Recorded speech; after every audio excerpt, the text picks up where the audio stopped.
Hi, this is Jonathan Daugherty, host of the Pure Sex Radio podcast, and I want to take just a minute of your time to invite you to join us wherever you are in the world on December 16th for our Pray for Purity Day.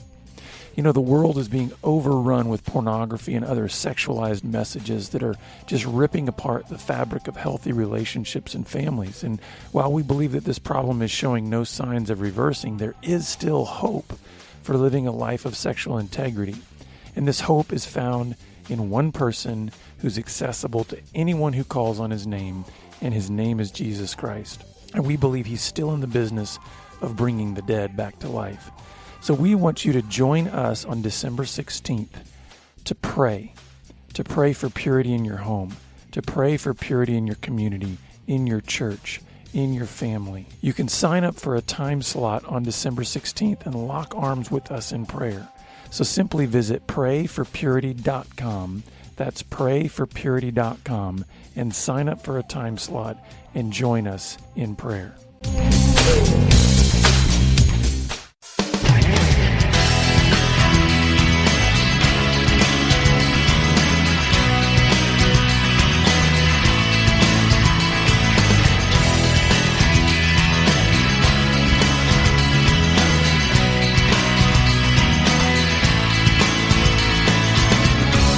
Welcome to Pure Sex Radio, training men, educating women. Are you ready to get real and start living each day in purity? This dynamic program is designed to educate, encourage, and equip listeners with the tools necessary for living a life of sexual purity. Pure Sex Radio brings you the best in mobile talk radio. Listen to real-life struggles, learn how to overcome lust, pornography, and sex addiction, and get serious about purity.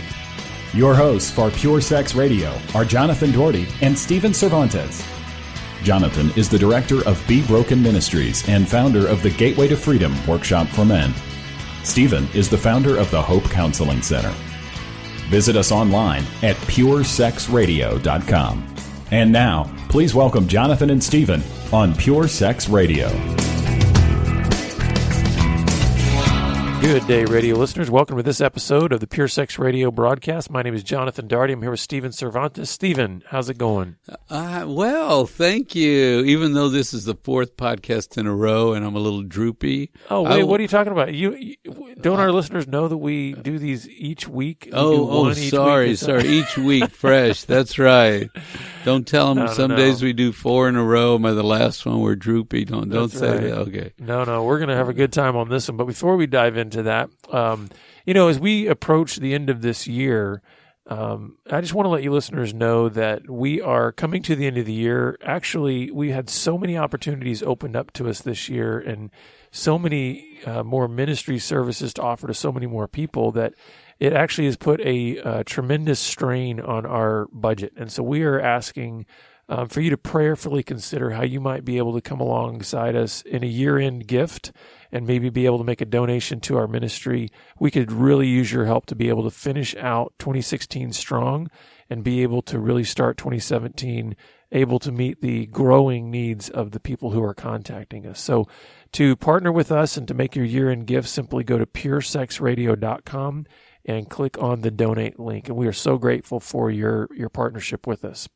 So, Stephen, we are going to be talking about, I think, an interesting topic here, this idea of healing steps. So why don't you maybe share with us where this idea came from and kind of what we're maybe going to try to tackle this episode. Okay. I was at a conference and a guy was talking about, Mark Jones was talking about memories and trauma and healing.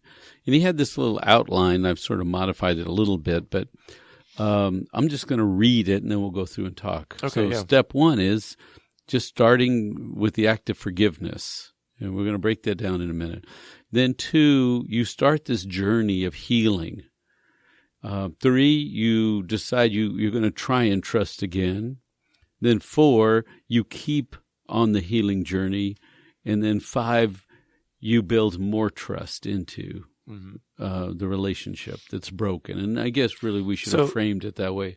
As a break in a relationship, how do you restore a broken relationship? Yeah, that's what I was going to say. I guess so. These are healing steps for a relationship that has had trust fractured. Is that a good way to put it? Yes, that's good, since there's a couple of doses of trust in here. Yeah. So the first step everybody knows is forgiveness. And forgiveness is not forgetting or pretending it didn't happen. Forgiveness is just releasing the event so you can be free. Now, some people say, well, I have to carry it until they apologize. The offender apologizes to me, and when they know what they did to me and admit it to me, then I can give the offense back to them and complete the circle. Well, lots of times they don't come to you and admit what happened. Well, yeah, what happens if, and sometimes there's not the possibility for them to do that. What if your offender dies or what, so there's many factors that can play into why the offender may never seek forgiveness, may never apologize. Yeah, and so it's tricky because you're right. Some people are tormented their whole life because the offender has not come back to apologize and then therefore take it off them. So they must carry it so it's not forgotten. But in the mission of carrying the wound, it sort of eats away at their own life. It's, a distraction. It's a burden. And I think another fallacy of how people think of forgiveness is, there's the old phrase that's been flung around that is, I think, such a harmful phrase, and it's that phrase, forgive and forget.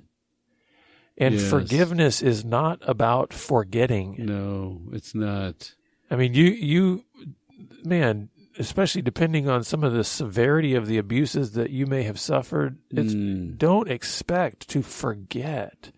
Now, I'm not saying that you need to relive or to, live within that memory, but too many times we've heard that forgive and forget, to where it almost feels like an additional burden of saying, well, I'm trying to forgive, but now I got to forget this too. And it's not about forgetting. Some other advice that people give is now go confront and go tell them that and you carried it.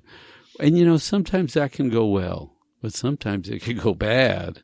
Because what if the offender said, I didn't do that to you? Yeah. Now we have an offense on an offense. Right? I've been carrying this all my life. I come to tell you. And at a young age, you offended me. I've been carrying it now. At an older age, you're denying it. Now you're creating a new offense. And that's not always smart.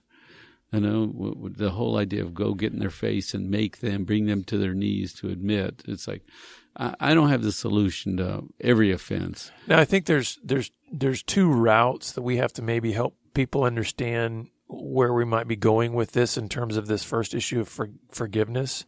And that is, the first route is just the idea of forgiveness itself. And that, I think, is maybe in the broader sense, that idea is more about you as an individual releasing the offender. Yes.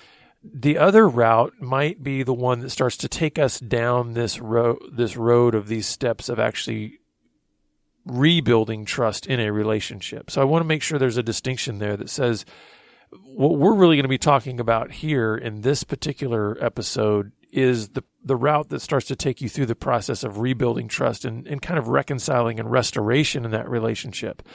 But recognize there is an aspect of forgiveness that might not even be right or good for reconciliation to occur with certain people that you need to forgive in your lives. Does that make sense? The distinction there? Yes, but I always want forgiveness to mean release. Absolutely, You're saying that, though, right? I'm saying that. I'm just saying sometimes the people that you are releasing are not people that even need to be in your life right now. Like, for instance, if you were abused as a child by a neighbor who molested you, we're not saying you need to have some kind of reconciliation in that relationship. No. The whole point of forgiveness is not to... It's to give them a gift they don't deserve. This is one of the lines that I've heard. You give a gift I give you a gift you don't deserve. You deserve punishment. But because I've been forgiven, I give you a gift you don't deserve either. I've been given forgiveness for my shortcomings and failings, so I give that to you. And in doing that, I therefore release myself. I disengage. I break the bond that occurred in this event, whatever the event was. So release. It's funny because people don't realize how powerful forgiveness is, or the other one is grieving. Grieving is another powerful tool to grieve, to face, to be sad about. We grieve so we can release and go on, but we stay stuck. This is a side discussion, folks. Okay? To grieve, when someone passes, we mourn, we cry, we're sad, and then the day comes that we get up and we go back to work and we go on with our lives. So we grieve to release, and a lot of people, they're mad.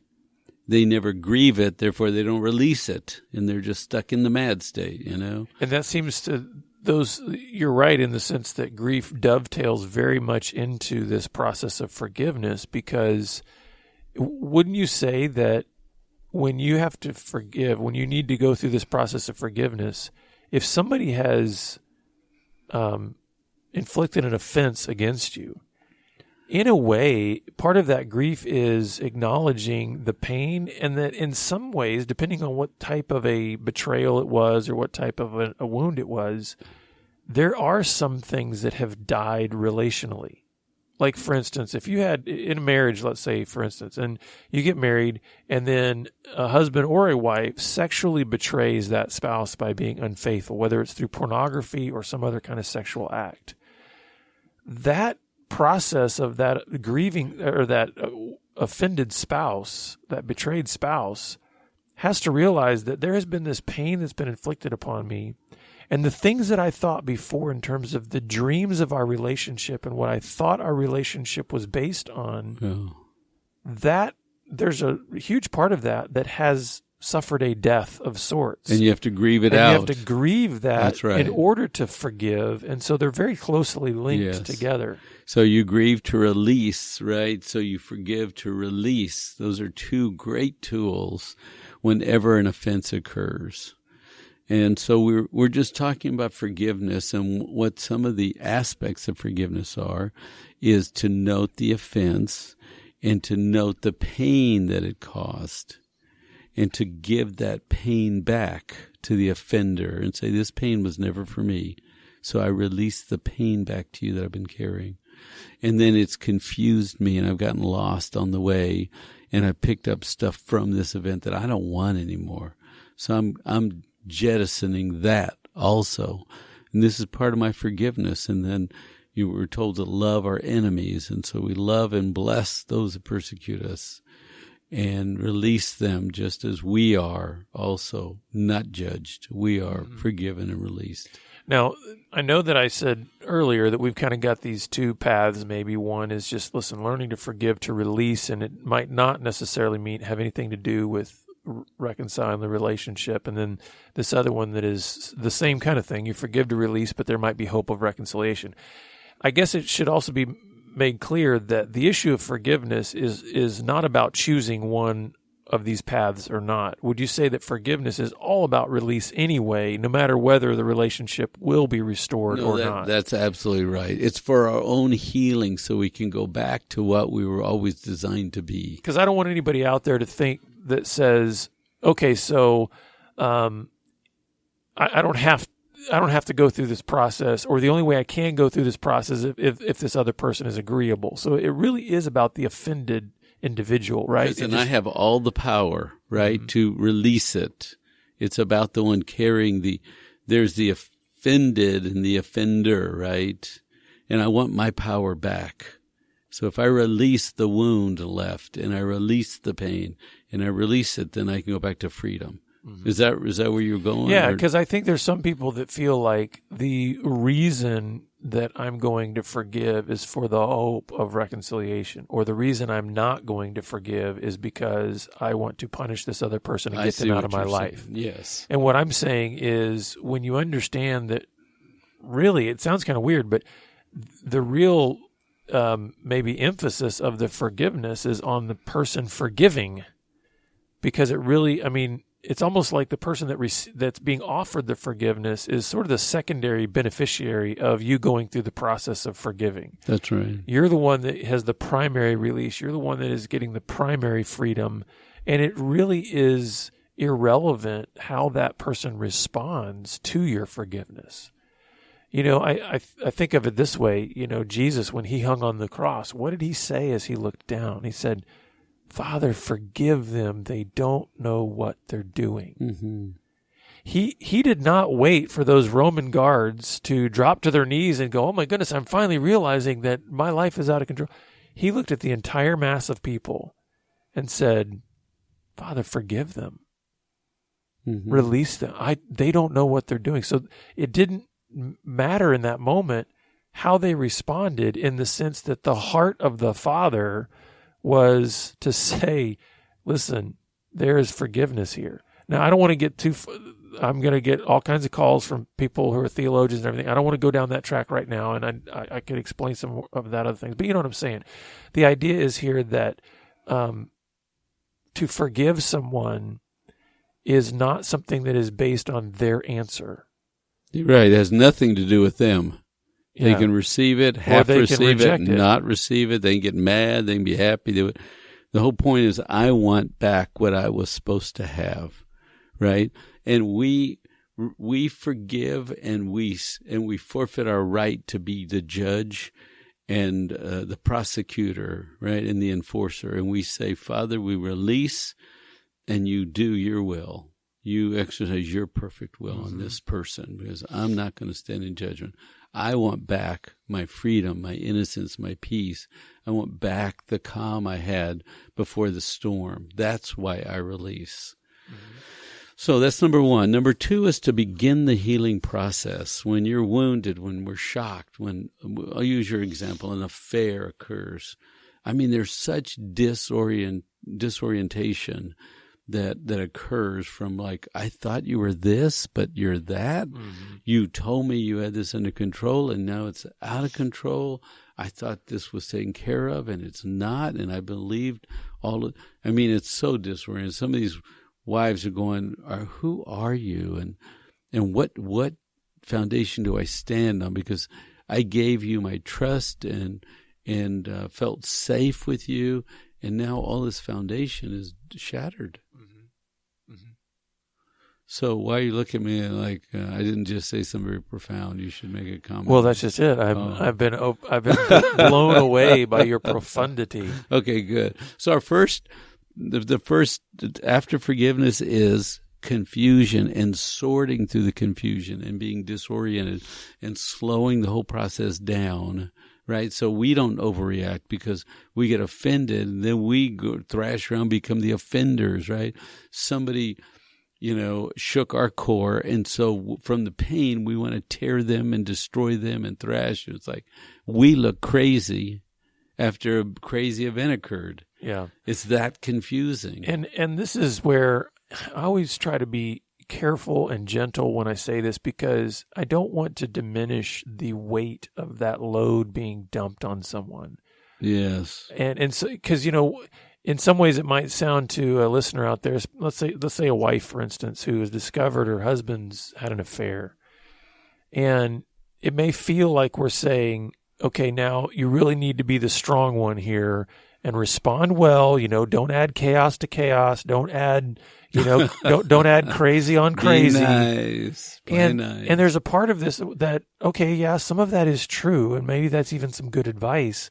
But can we really expect a person who has been just bludgeoned in that way emotionally to respond well? Okay, you can be crazy then. Well, I'm not throwing you under the bus here. I'm just saying I'm thinking about the person who is bearing that. And I'm agreeing. I think you're gonna act crazy when your world falls apart. And so I think part of this, when I look at that second step there, just begin the healing process, is there just needs to be a recognition across the board that there's going to be carnage. It's going to look like an atom bomb. Yes. Went off in your life, and it's okay to acknowledge and even state all of the pieces that have been kind of blown to smithereens. Because I think sometimes, especially in maybe Christian homes, is I've seen so many times where wives just try so hard to hold it together in this kind of neat and tidy spirituality. Oh, right. Who do I tell? That is not, keep it close. Yeah. Don't out him. Don't destroy the family. I mean, and it does make you crazy. And while all those things may be okay and fine in and of themselves, what she's saying in a very real way, it totally diminishes and almost disregards the explosion that has just occurred in her life. And so I think part of healing is finding some environments where it's like, listen, everything can hang out. Everything can be a mess. Everything can be as dirty and broken and messy as it really is. And for her to be okay with that for a while. It's not like in a matter of a couple days she can start packing it all together and putting the pieces back. No, you're right. And I think for the first month, it's just work on eating and sleeping and taking care of do the very basic things, because there's so much confusion. You know, is your husband safe? Is he not? That's why I say the disorientation is like, what? Is it north or south? Is it good? Is it bad? You said that. Is it true? Is it not true? What can I believe? What can I not believe? Just let me ask you a question. It feels like these are out of order. Okay. Why did you put forgiveness first? Because it feels like, okay, we're talking about the confusion and the chaos and the healing begins. Doesn't forgiveness come after that? I mean, why did you put it necessarily in that order of saying, let's talk about forgiveness first, right, and then talk about healing? I think begins. This is somebody else's material. I think his point was forgiveness is a standalone issue. I got you. Okay, right. So the healing is a process, and one piece is just forgiveness. Then I would add another piece is grieving, and so there's all these separate pieces. But they make up this journey. So would it maybe be fair to say, because maybe when we get to maybe when we get 2 through 5 here, maybe we could say the forgiveness and grief is really a thread that kind of goes through the whole thing. Because one of the things about forgiveness too is that this is something my wife taught me because of the process and the journey she went through. She says, you'd like to think that forgiveness is a one and done kind of thing. But she says, really, forgiveness is adopting a spirit of forgiveness in the sense that, you might have some really potent and powerful moments where you're forgiving. Yes. But then it's an ongoing attitude that you must have that says every time those memories come up and every time you've got to then make a choice all over again to forgive. That's true. That's so right. Maybe forgiveness and grief, or forgiveness kind of weaves through this whole process. Well, and they're probably tools on this healing journey is what they really are, right? So the third step presented was the whole idea of trust. And man, this is a big one. We used to do some marriage retreats, and I mean, how can I ever trust him again? I mean, just pain to the core. We've had a 20-year relationship, and it's just like, oh my goodness, pain, pain, pain. So we can keep going here. Let's see. The whole idea that trust, I stepped on my cord there for a second.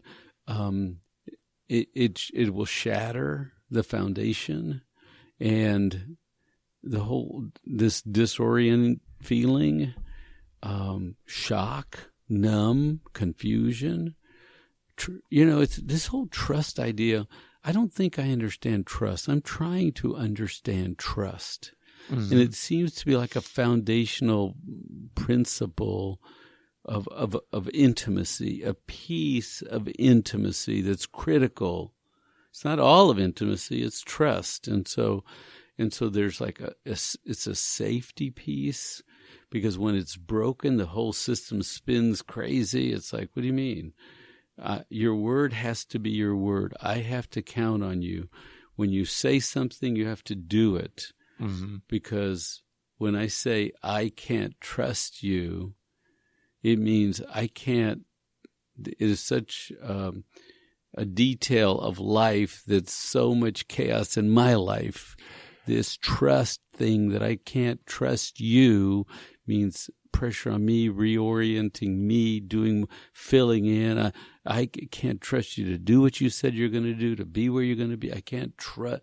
You know what I mean? Well, when I think about trust, and I think this is something that's come to light in my journey with my wife over the years, is that it seems to me like trust is being able to say to another person, you know what, I'm going to let you carry parts of me that I don't let anybody else carry.